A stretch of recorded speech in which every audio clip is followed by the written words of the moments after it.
wherever you are.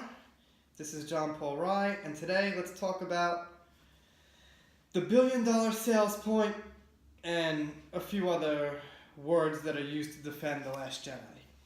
So, I've been reading some articles in Forbes and a couple of other websites that defend The Last Jedi, and one thing you see quite often is the defense, or just the thing that tries to put the movie in a good light that says, well, The Last Jedi made $1 billion at the box office, so objectively it must be a good movie, right?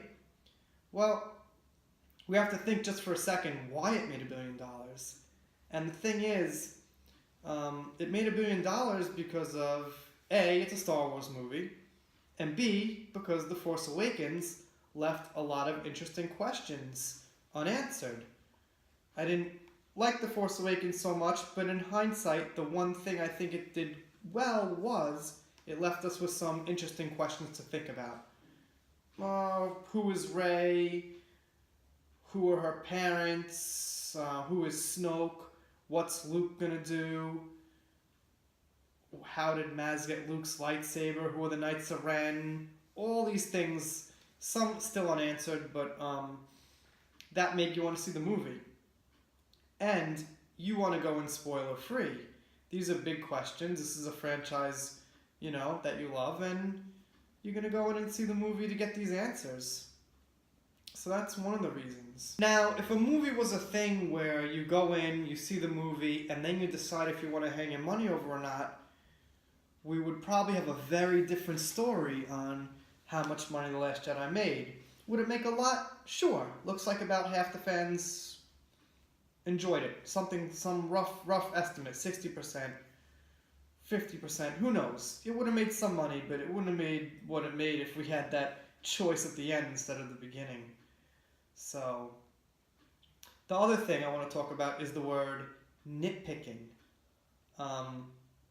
There's a website I came across called comicbookmovie.com who defends The Last Jedi with 8 points, and one of the ways they defended the space Leia flying through space, who people now named Leia Poppins or something, they say it's a nitpick. They say, well, don't nitpick things like that. And I was watching a YouTube video on a channel I like, and it was a video about why Holdo's hyperspace maneuver didn't work, and somebody said, well, don't nitpick scientific things. Now the problem is, there's no exact definition to define nitpick, but to me it means something little, something insignificant. It means you're not liking something by nitpicking something unimportant and insignificant. And the scene with Leia flying through space, that's a significant scene. That's a big scene in the movie. This is showing Kylo's decision and thoughts about his mother. Decision whether he wants to kill her or not. It shows a reveal of Leia's force powers. And it just also simply shows that the Resistance leader is not dying. So not liking this scene is not a nitpick. And same thing with Holdo. Holdo pulls off a very special maneuver that was important to put that distance between the Resistance and the First Order and let them get away for a short amount of time. And that's not a nitpick either. Problems with that scene are a topic for a different video, but the point is, if you didn't like that scene, you're not nitpicking. You're disliking a pretty important thing. What's a nitpick? I'd say the porg on the Falcon at the end with Chewie, that was a nitpick for me. Just a kind of a small thing. If you didn't like Luke carrying the fish and Luke pole fishing, that's a little thing, that's a little nitpick. Another nitpick of mine is when Rose zaps Finn when he's first trying to leave, and I don't like it.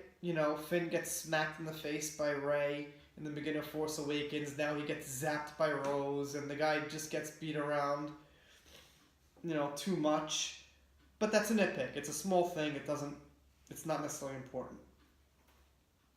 Okay, so if you hear these two things, the $1 billion defense, or someone says don't nitpick, you know, the $1 billion defense is pretty useless, and you're not nitpicking if you don't like important stuff.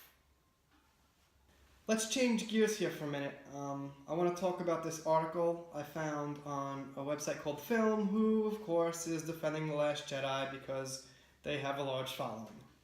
So, this is something that's been coming up from time to time, and I'm sure you've heard this before, is that the old ways failed Luke, and the old ways failed the Jedi, and, you know, this is why we need new ways. So let's think about what the old ways are for a second.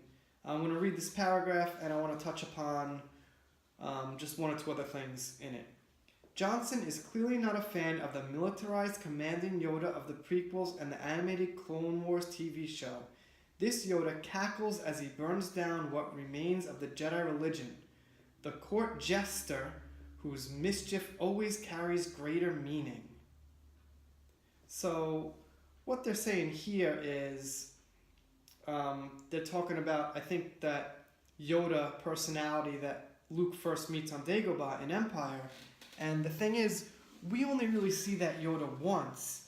And that personality of Yoda only comes out for a purpose, and that's to trick Luke into, you know, having Luke show his true feelings, his true self, or, you know, just kind of feel Luke out, really. And what we get, like, I think every other time beside that in the movies is we get the serious, militarized Yoda, which is actually Yoda. So it's not like there's like two different Yodas, like a fun, jokey Yoda and a militarized, serious Yoda, and he switches off personalities, you know, every couple of scenes. There's just really the serious Yoda. This Yoda knows what Luke knows. The order to which he dedicated his long life is gone, and trying to recapture it is a fool's errand. Why resurrect an archaic institution that cannot serve a new generation when you can let that new generation build something new for itself? Even Luke, a noble man who believed in the hidden goodness of Darth Vader, gave into his darkest feelings and considered murdering young Ben Solo in his sleep. Two quick things about that. First, they're assuming that the new generation is going to build something different from the old ways, which we don't know. And secondly, we don't really have good reasoning for why Luke considered murdering Ben in his sleep in the film. We get really flimsy information from the flashback, and they really needed a little bit more to build on that, and just to kind of let us buy into the fact that Luke went on this island and became this hermit. And here it is. The old ways failed Luke. They failed Ben. They will fail the Resistance. Luke knows this through anger and regret. Yoda knows this through wisdom and perspective. And this is underlined, by the way. So let's think about what the old ways are in the films. So what it looks like to me the old ways is training Jedi. Yes, that's the old ways. But they don't really give away why that fails or backfires. If they said, well, old Jedi eventually become evil, or like a certain amount of Jedi definitely become evil, if they explain this, then that would be pretty good. We don't really hear that explanation, and that's just my own personal outlook on it.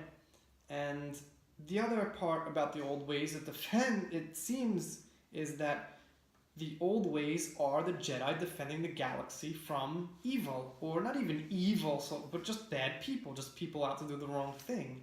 And this isn't something that really needs to be destroyed or thrown away. This is something that's always going to be there, in a sense.